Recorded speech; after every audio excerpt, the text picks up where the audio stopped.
Oh, here we go again. Grey Mode episode 14. Righto. So last time we seen it was up on the stand and I painted it.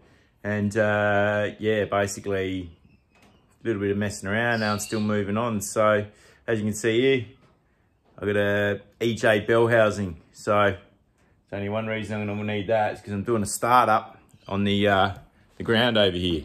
So basically I'll show you a few other little things. Alright, I made an engine lifting device. Hooked it up off the manifold ports there. It's, you know, pretty strong. So basically I wasn't really sure about balance. So basically I made that up, which still seems pretty good. So basically I fitted the fuel pump and fitted the flywheel. Thanks to one of the guys who said I didn't have the spigot bush in just far enough. So I pushed it in just a little bit further. ARP bolts will Loctite it up and torqued FT fucking tight. So on the front there, I've got the water pump and the thermostat housing all on, and I just that's a bit of black edge primer. And so basically from here, I'm just whipping up a bit of a engine stand so I can get it up onto an engine stand.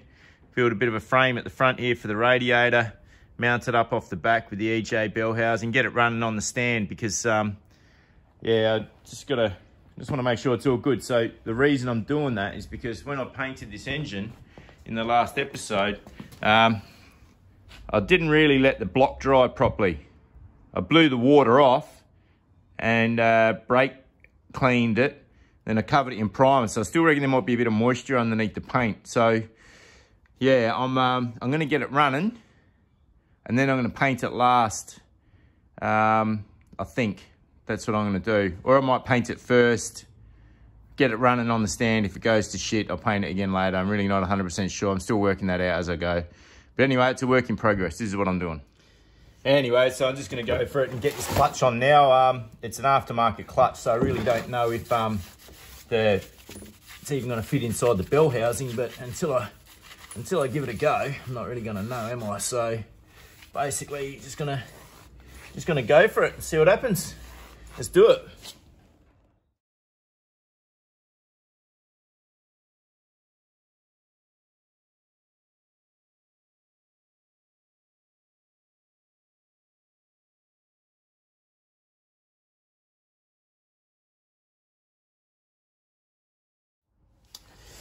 So I've got the clutch on. That's all well and good, that slides in nicely, but the book actually said 30 foot-pound for the spec on there. I just did it at 30 foot-pound, it really didn't feel like much at all, so I'm just going to give it a bit of a firm up. So,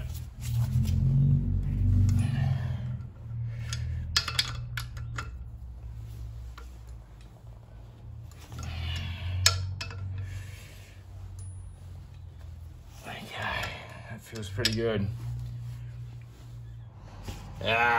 Just bloody worked out. This has got to go on first. Joking me. I've already Loctited the flywheel and everything in. I wonder if I can knock these dowels in and knock the dowels back. Let's have a go at that.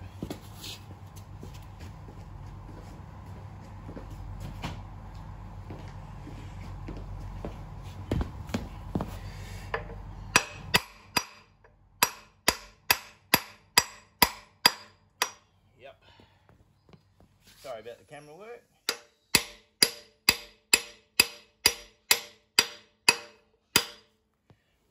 Seems to have worked.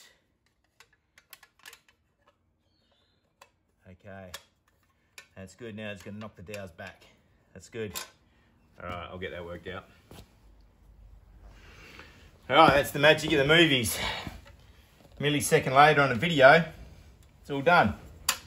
So it only took about 15, 20 minutes, something like that. Not too bad. So anyways, let's get this bell housing on now.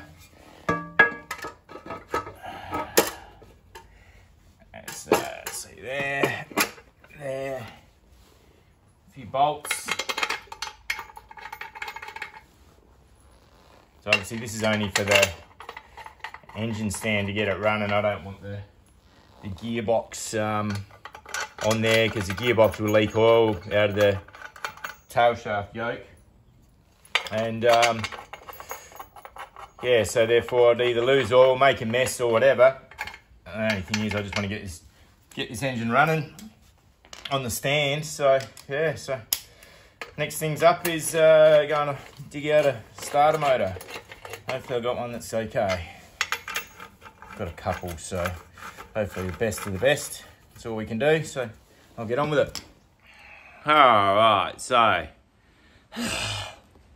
got it to a point where it's kind of looking pretty cool, but there's no point really fitting the starter motor because obviously to get it running on stand, got the manifolds, exhaust, dizzy, all the accessories, put the alternator on, the fan, fit everything up. So I'm just gonna tidy up now and work on finishing off this little engine stand that I'm working on. So that's next. Yeah. All right, good morning. Yeah, back out here, another day in the shed. Yeah, look, this whole thing, so I built this engine stand here, you can see. Man, it's just, I'm doing more work, chasing myself around in circles, so I'm gonna have to, you know, obviously build it, put the dizzy on, get the radiator filled up, battery on, you know, get the timing right, get it running, then I'm gonna have to pull it all down, do it all right, finish the final paint job, final coat of enamel, all that kind of stuff. And like, you know what, I've just been around too much on this. So even though I've just built the frame and I've done this work with the bell housing, I'm actually just gonna, I'm just gonna send it, like do what a normal person would do, stop creating work for myself, throw my gearbox on it and get it in the car. You know, just get it running in the car. Like this is gonna be, you know, a few more days of the time frame I've got, like only a couple of hours a day. It's gonna be a few more days of messing around. So yeah, I'm just gonna bypass the project. I need to trust myself. That's the issue. I doubt myself with different things, like, you know, like the moisture underneath the primer, and wondering if the paint's gonna peel, wonder if this bloody the rear vane seal's gonna leak, all this stuff. You know what, I've done it as best as I possibly can, and if it does, then I'll just pull it back out of the car. Not much else I can do. So that's it, you know, I'm just gonna bypass this, and I've got this frame now. If I ever do another motor later on, I can do it. If not, I'll just chop all the bloody frame off and all the steel goes back into my metal rack, so it's no problem at all, you know. So yeah, anyways, a little bit of work here this morning, but to make that decision now is going to save me a heap of work in the long run. So time to get back on with it. All right, so while it's still nice and clean, I've just taken the rocker cover off because one of the guys made a comment on my YouTube there that I've got this oil union up the wrong way. Now that should apparently be pointing downwards. There's two different size holes in there. Got a large diameter hole feeding oil and a small diameter hole. Apparently I've got this around the wrong way. The small diameter hole is meant to go downwards to the back of the motor. So I'm just gonna pull that back off, means adjusting the rockers again, plug that up with a little self-tapper hole so it gets a bit more oil pressure at the top, and just reassemble this there. So that'll be a job. Look, I've shown all this before, so I'm not gonna show on this video. I'm just gonna get it done. All right, got all that back in there now. Apparently it's at the correct orientation. Got a little self-tapper hole underneath there and a self-tap in there. But one thing I noticed as I was doing the valve adjustments is, look at this. What one's even so? Never noticed how, I know the springs are in there, that's what they're doing for a reason, but there's potential for these rockers to walk side by side, walk off the actual valve face. So that's interesting, but obviously that's how it's designed. So yeah, anyways, I'll move on now. Okay, another day in the shed. Yeah, well, I did what I said, so I got a few other things done. So I got the flying grey motor. It's up in the sky. All right, gearbox on. That's all on. I just did a bit of a touch up with some paint because I scratched underneath the sump. Some etch primer, sorry.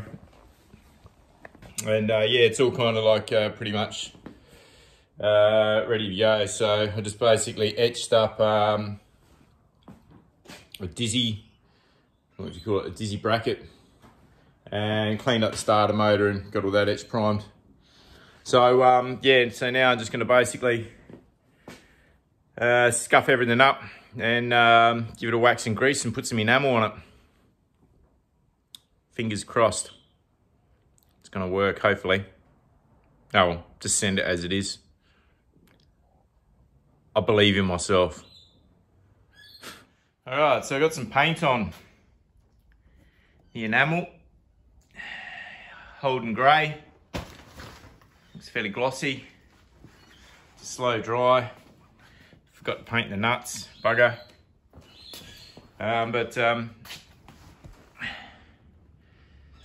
Looks all right.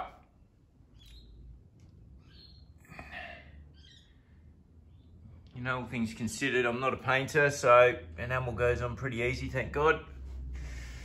So yeah, I got the plate there, the old breather cap there.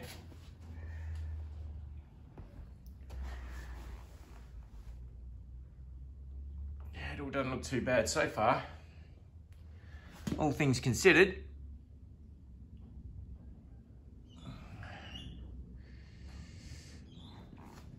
Yeah, well, I'll let that tack off. Oh yeah, there's the breather pipe. Because of this frame here is in the way, I would have liked to paint it on the engine stand actually, now I think about it. But I wanted to do the gearbox and everything all in one unit. I haven't really bothered putting it on after painting, waiting and painting and then assembling it. Just wanted to get it done. So because of this was here, it's a bit hard to get the gun in from this side here, to get the gun in and kind of like shoot along that edge there. So as you can see, it kind of went on a little bit thick there. So we'll see what happens. Although it doesn't look like it's actually had any it's got any runs. It's just like a thick coat. So fingers crossed. Fingers crossed it's gonna be okay. So yeah, I'm pretty happy with that. I'm just gonna let it dry now. So that used, out of the 500ml tin, that used about 300ml. I've still got about 200ml left over. So that was like a blowover coat, like a medium kind of coat. Let it like tack off for like 10 minutes, and then I went for a bit of a heavier coat over the top. So we'll see, time will tell if it peels off. Time will tell what happens, so who knows. She'll be all right. All right, so I reckon I might call that episode done. I'll post it up. The next one will be kind of